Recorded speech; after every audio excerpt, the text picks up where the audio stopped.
دیکھیں اس میں ایک تھیوری تو یہ ہے کہ یہ مادے پہ پلانٹس امپیکٹ کرتے ہیں، مادے کو ہی آپریٹ کرتے ہیں. مثال کے طور پہ چاند ہے تو لیکوڈ بیسز کو کرتا ہے، ٹھیک ہے. آپ کا مارس سیٹرن ہے پودوں پہ کرتا ہے، کوئی کسی پہ رول کر رہا ہے. یہ یوں ہی اللہ تعالیٰ نے سارا نظام بنایا ہوا ہے. تو اچھا، اب ان کے امپیکٹ جو ہیں وہ ان کی جو مادہ ہے اس پہ ہے. پہلی تھیوری، جسم ہے تو اسی کی فور کاسٹ ہے، ٹھیک ہے. جسم ہے تو اس کی فور کاسٹ ہے. جسم گیا تو مادہ گیا تو فور کاسٹ گئی. اس میں نے دو چیزیں اسی تھیوری کی بنیاد پہ حل کی. ایک یہ ہے کہ لوگ کہتے ہیں جی میرا کوئی اسٹرالوجر صحیح بتا نہیں سکا. عموماً یہ اسٹرالوجرز کے لیے بھی آج چلیں ایک آسانی کر دوں، ان کے لیے لائف کا مسئلہ ہے یہ، جو اسٹرالوجرز کو بھی فیس کرنا پڑتا ہے.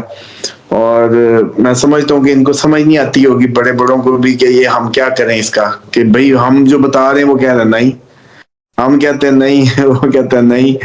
تو اس میں ہوتا یہ ہے کہ جو باڈی ہانٹیڈ ہو جائے گی نا، جس پہ سایہ ہوگا، جس پہ آپ کے جادو ہو جائے گا، جس پہ کسی بھی ذریعے سے شیاطین یا جنات حاوی ہو گئے ان اینی وے، اب اس کی باڈی جو ہے کیونکہ کسی اور چیز کے انفلوئنس میں آ گئی، پلانٹس اس پہ زور لگاتے بھی رہے، یہ اٹھے گا ہی نہیں. اس کو آپ کدھر حج پہ بھیج دیں گے، وہ کہے گا آپ کے تو کیتو فلانے میں آیا تھا، آپ نے تو حج پہ جانا تھا. حج کا آیا، زور لگا، لیکن یہ تو اٹھنے کا ہی نہیں تھا. اس کا تو ہیموگلوبن ہی گر گیا تھا، اس کا باڈی ڈیفالٹ کر گئی تھی. اب اس میں ایک چیز یاد رکھ لیں، کسی کو جادو کا، سائے کا مسئلہ ہے، علاج نہیں مل رہا، بابے فراڈ ہیں، چیزیں یہ ہیں وہ ہیں، ایک تو یہ ہے کہ ملٹی وٹامن کھانی شروع کر دے، آئرن کا جو سیرپ ہے پینا شروع کر دے، کم از کم اپنی باڈی کو ڈیفالٹ نہ ہونے دے. اور میدے میں ایسیڈیٹی ہوگی تو سلاد زیادہ کھا کے، میتھرے الائچی کا ہم وزن صفوف بنا لے، وہ کھا کے بس جسم کو سلامت لگ گیا تو سمجھو کافی حد تک میدان اس نے بچا لیا. اس کے بعد روحانی پریکٹسز، پاکی صفائی، اس پہ کسی دن پھر کر لیں، پھر بات کہیں گی، کہیں نکل جائے گی. تو ادھر تو جو چھیڑیں گے اسی پہ ہی بات ہے. اب آ جائیں دوسری تھیوری پہ. جی کہا جاتا ہے کہ یہ آپ نے بلکہ بڑا ہی جو ہے نا نقطہ چھیڑ دیا، یہ آپ کے جو بھی آپ کے ریٹروگریڈ پلانٹس ہیں، یہ انڈین ایسٹرولوجی کی اب میں بات کرنے لگا ہوں. اب اس پہ جو ہے نا مذہبی کہانیاں نہ لے آئیے گا، کیونکہ پھر میں اس کو بھی آنسر ویسے کر دوں گا، ڈونٹ وری. لیکن چلو، جو بھی ریٹروگریڈ پلانٹ آپ کے برتھ چارٹ میں ہوتا ہے، اس کا مطلب ہوتا ہے کہ یہ کام آپ کا پچھلے جنم کا یا پچھلی زندگی کا ادھورا ہے، اس کو آپ پورا کریں گے. یہ آپ کے لیے علامت ہے، جیسے نشانی ہے کہ یہ کام پچھلے اس کا ادھورا تھا، اس میں ہوگا. اچھا، اب یہ کہیں گے کہ جی دوسرے جنم کا عقیدہ جو ہے وہ، یہ تو ہندوؤں کے ساری باتیں ہیں، کہانی ہیں. یہ آپ کا شہید اللہ کو کیوں کہے گا جی اللہ تعالیٰ دوبارہ بھیج مجھے؟ اللہ نے پوچھا تھا دوبارہ بھیجا کہ نہ بھیجا؟ سوال ہوا یہ. وہ کیوں کہہ رہا مجھے دوبارہ بھیج، میں پھر دوبارہ تیرے راہ میں جان دوں؟ بتائیں نا، اس کا مطلب ہے کوئی آپشن ہے دوبارہ آنے کی؟ اس سوال یہ کیوں نہیں کہا بھئی مجھے جنت کا دو تین فلور اور دے دیں، یا مجھے جو ہے فلانا فلانا چیز. وہ کہہ رہا مجھے واپس بھیج، میں پھر دوبارہ ہو کے آتا ہوں. اس سے پوچھا بھی تجھے دوبارہ بھیج، یا نہیں، یہ سنی ہوگی کہ یہ دیکھیں، یہ سینسیبل بات ہے کہ کیوں. اچھا، پھر اصحاب کہف کی لمبی جو ہے وہ جو ایک دفعہ نیند ہے، موت ہی تھی نا اتنی لمبی، اس کے بعد پھر کھڑے ہو جانا. اس طرح حضرت عزیر کی جو ہے وہ 100 سال بعد دوبارہ. اچھا، پھر یہ ایک اور بھی اس میں ایک اور کنفلکٹنگ تھیوریز بھی ہیں. اور یہ ہے کہ یہ پوچھا گیا تھا کہ یہ جو زمین ہے، اس سے پہلے بھی، ہم سے پہلے بھی کوئی تھے دنیا بعد. تو یہ بڑے بڑے جانوروں کی آج کل نکالتے ہیں، کہتے ہیں یہ جی ہم سے بھی بہت پرانی کوئی چیزیں اس کے اندر تھی. وہ بڑے بڑے ڈھانچے نکلتے ہیں، اور ڈائناسور اور یہ وہ. اس کے مطابق یہ ہے کہ ہم ایک آدم سے ہیں، ایسے 1000 آدم اس دنیا میں گزرے ہیں. یہ ہماری تھیوری کہہ رہی، ہندوؤں کی نہیں کہہ رہی. وہ تو 7 جنم کہہ رہے ہیں نا، یہاں تو 1000 آدم گزرے ہیں. مطلب یہ بھی روایات میں اہل بیت کی ملتا ہے. اسی طریقے سے اس کا مطلب ہے کہ ایک آدم سے ہم ہیں، تو ایسے کئی آدم. تو وہ دوبارہ روحیں آ رہی ہیں، ہو سکتا ہے ابھی دوبارہ اس طرح کا کوئی چکر کائنڈ آف. دوسری بات یہ ہے کہ کئی ایسی چیزوں پہ غور طلب ہے، جیسے شہیدوں کا کہنا کہ جی مجھے دوبارہ بھیج، میں تیرے لیے دوبارہ جان دوں. تو دوبارہ کی اس کا مطلب ہے کوئی بات ذکر تو آیا، کیوں آیا، یہ بات سوچنے کی ہے. تیسری یہ ہے کہ جی روح جو ہے نا، سمپل سی اب اسلامکلی اس کا آنسر لے لیں. روحوں نے جب عالم ارواح میں ان سے پوچھا گیا تھا الستو بربکم، انہوں نے کہا تھا، جنہوں نے کہا تھا کالو بلا، وہ مومن ہو گئی. جنہوں نے خاموشی اختیار کی، وہ کئی کہتے ہیں جی کسی نے نہیں کہا تھا، بلا بھائی نہیں کہا، میں نے کہا تھا کہ جس نے کہا تھا وہ مومن ہو گئے، جو چپ رہے وہ آپ کے کافر روحیں ہوگی. اب آ جائیں کہ یہی روحیں جسموں میں داخل کی جاتی ہیں. اللہ تعالیٰ کا علم جانتا ہے کہ جس باڈی کے اندر دے رہا ہوں نا، یہ جنتیوں کی لائن ہے کہ یہ دو پانی ہے، یہ کبھی بھی مکس نہیں ہوں گے، اللہ تعالیٰ ٹریول کریں گے. اچھا، اسی لیے خدا کا علم تو احاطہ کیے ہوئے کہ یہ جنتی ہے، دوست کی ہے، کوئی چکر نہیں. اچھا، یہ جو نشانیاں ہیں زندوں کی، زندگی میں ہی آپ کو پتہ نہیں چل جاتا کہ یہ بندہ جنتی ہے یا نہیں. آپ نشانیاں ملا رہے ہوتے ہیں اس کے اطوار سے، اخلاق سے، جنازوں سے، اس کے چہرے کے روپ سے. کئی آپ لوگوں نے اپنی نشانیاں بنائی ہوئی ہیں، تو وہاں وہ پتہ چل جاتا ہے. اور لانتی گالیاں کھاتا ہوا ایک زندگی، ایسی بھی زندگی ہوتی ہے جو دنیا کو تنگ کرے، وہ کہے خاص کم جہاں پاک، تو بس آپ کو پتا کہ یہ کدھر جائے گا. تو مسئلہ یہ ہے کہ یہیں سے ہی آپ کو ویسے ہی پتا ہوتا ہے کہ یہ روح جنتی ہے یا دوستی، وہ یہیں سے. اب آ جائے کہ روح جو جاتی ہے وہ عالم برزخ ایک علیحدہ ویٹنگ لاؤنج ہے in between the day of judgment and this world.